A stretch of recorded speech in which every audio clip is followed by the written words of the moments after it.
Salam dan bahagia. Perkenalkan, nama saya Vijay Surang dari Padepokan 131 dengan dosen pembimbing lapangan Pak Taryatman SOR MPD. Pada video kali ini saya akan membuat penjelasan tentang pentingnya pemberian label pada sebuah produk, khususnya produk pada UMKM. Video ini saya tujukan kepada masyarakat Padukuhan Baros, Desa Tirtoharjo, Kecamatan Kreteng, Kabupaten Bantul. Baik, di sini saya akan menjelaskan tentang pentingnya pemberian label pada sebuah produk. Yang pertama ada labeling atau pemberian label. Berdasarkan Undang-Undang Republik Indonesia Nomor 7 Tahun 1996, label pangan adalah setiap keterangan mengenai pangan yang berbentuk gambar, tulisan, kombinasi keduanya atau bentuk lain disertakan pada pangan, dimasukkan ke dalam, ditempelkan pada atau merupakan bagian kemasan pangan. Label harus cukup besar, tidak mudah lepas, luntur karena air, gesekan atau pengaruh sinar matahari. Yang berikutnya ada tujuan pelabelan pada kemasan. Yang pertama, memberi informasi tentang isi produk. Di sini memberi informasi tentang isi produk itu mengenai produk apa yang kita jual. Terus yang kedua, sebagai sarana komunikasi antara produsen dan konsumen.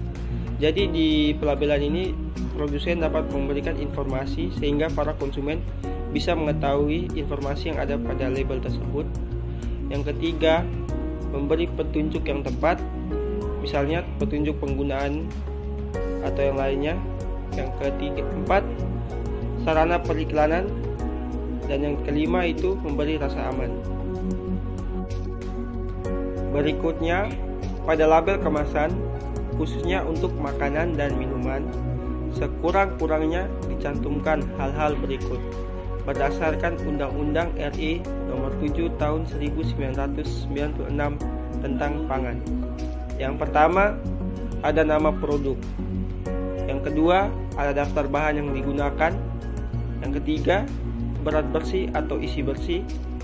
Yang keempat, nama dan alamat pihak yang memproduksi atau memasukkan pangan. Yang kelima, keterangan tentang halal. Dan yang terakhir, ada tanggal, bulan, dan tahun kadaluarsa.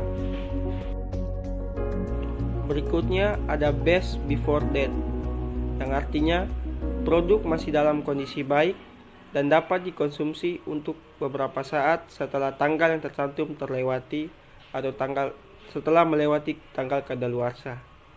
Yang kedua, use by date. Produk tidak dapat dikonsumsi karena berbahaya bagi kesehatan manusia.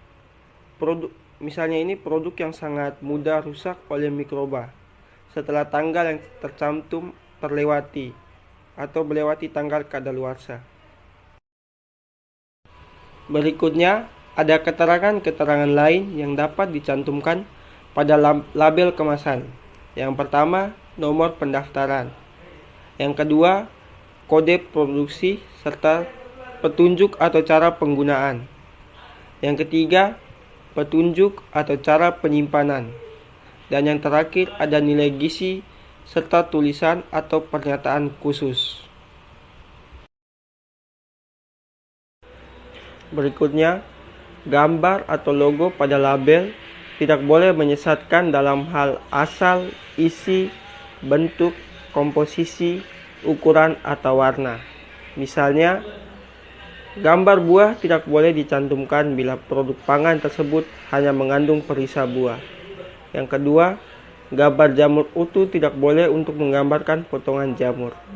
Dan yang ketiga, gambar untuk memperlihatkan makanan di dalam wadah harus tepat dan sesuai dengan isinya.